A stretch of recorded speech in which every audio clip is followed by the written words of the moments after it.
Hey guys, it's Miss Taylor. And Miss Trian. And we're the Character Education team, and we are here today talking to you about Upstander and Bystander. So we always start out the lesson with 2 questions, and the first question is, do you know what to do if someone is being bullied? And the second question is it always easy to be brave? Those are some pretty big questions. They are good questions, and discussing it within your class is going to be a great use of time. Now, we've already read a couple books for you guys on this, or maybe your teacher has chosen one from your classroom. So we just want to talk a little bit about, like, what does bullying mean? The word, we hear it a lot in school. We hear it among our friends. We don't always talk about the fact that it can happen with our families, too. So we just want to discuss some things about bullying today. So first of all, what is something that makes it a bully situation? Well, there's actually 3 things that make it a bully situation. The first thing is that the person who is doing the bullying or the teasing is trying to have power over that other person, some sort of control. And they do that in a mean way because they're trying to intimidate or create some fear in that other person. So that's one thing to make it a bully situation, is they want to try to have some control or power. The second thing that makes it a bully situation is that it's repetitive. And repetitive just means that it's something that it happens over and over and over. If you think about, like, siblings, for instance, if the older brother always calls the younger brother shorty, and he says it in a mean way, and it's to make the other person feel bad, and he does it every single day, and he calls him this name. Imagine how that might make him feel.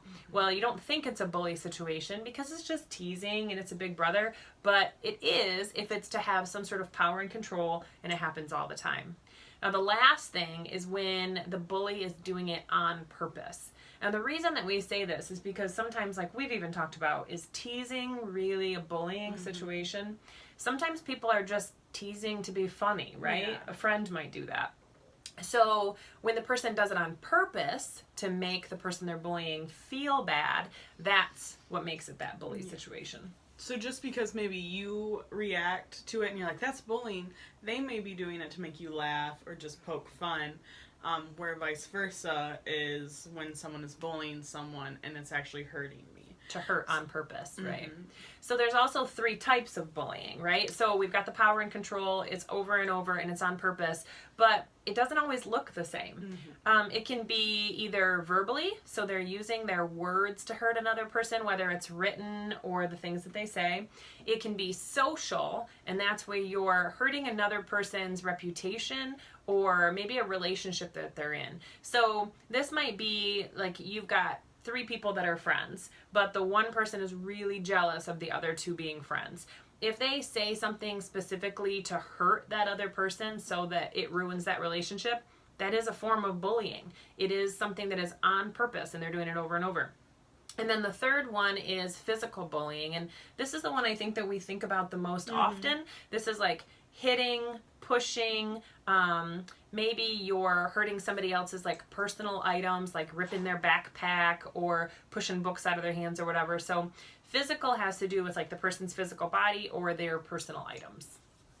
So sometimes, well, first let's go and talk about what is an upstander and bystander. Some of you may know, some of you may not know. So an upstander is someone that flat out does something about it. You know, he sees a situation, she sees a situation that makes her uncomfortable, that she knows it's being mean or rude or negative, and they step in. Whether that's they physically step in, they go tell a trusted adult, whether they take the person that's being bullied just out of the situation. And it's kind of trusting your gut on what's the best thing to do. If you feel like you may start getting hurt, maybe going to get a trusted adult is the best thing.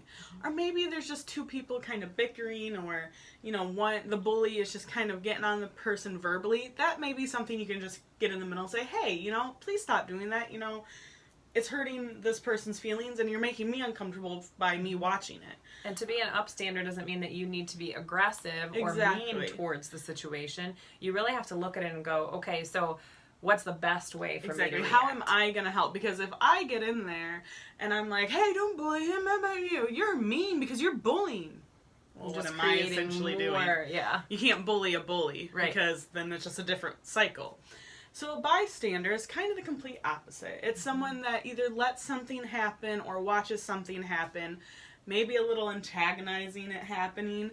But sometimes, which I think we don't think about a lot, what if you just don't know what to do? Mm-hmm. So essentially, you are being a bystander, but it's because you don't know what to do. And a lot of that kind of comes with age. Is sometimes we feel like problems are too big for us to handle. You know, so maybe you're in first grade and you see 2 second graders bullying each other, and you're like, who am I? I'm just a first grader. I can't help. Well, you still can. There's lots of different things, like I explained, you know, on how to get involved safely, or just maybe get a teacher. Or maybe even if it kind of, the situation stopped itself, you can just go up to the person that was being bullied and just say, hey, you know, I know you just went through that, but I'm here for you. Give them a little encouragement. Yeah, or next time that happens, come find me and we'll figure out what to do. So there's those kind of things.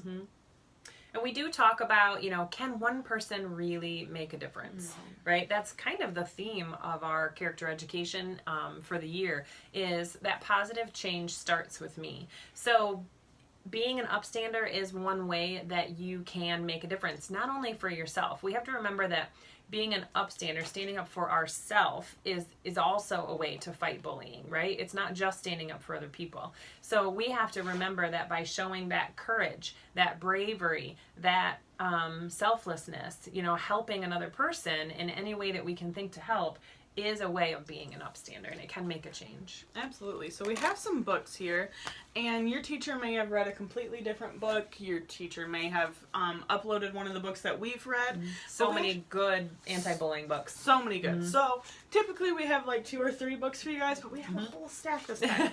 So we have Tough and Weird, which is a series, and I like these 2 books because they kind of touch about different kinds of bullying, whether it's at home with your siblings or at school.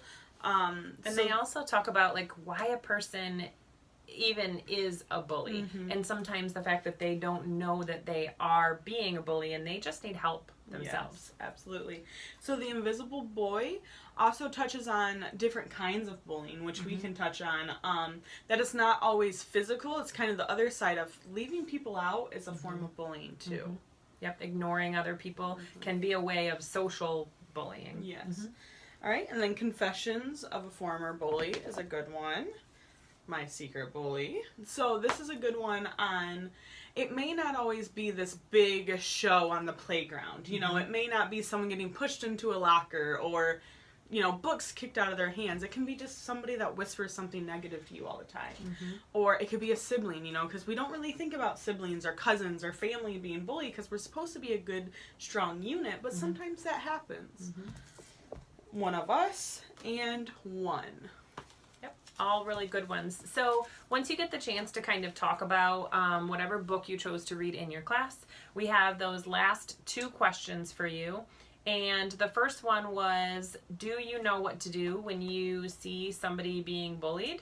And that second one is it easy to be brave? You know, we talked about a bystander and an upstander, and how an upstander probably shows a little more bravery because they're going to take action and do something about it. But is that always easy to do? So take the chance to talk about that in your class, and we'll be super excited to bring you another lesson next week.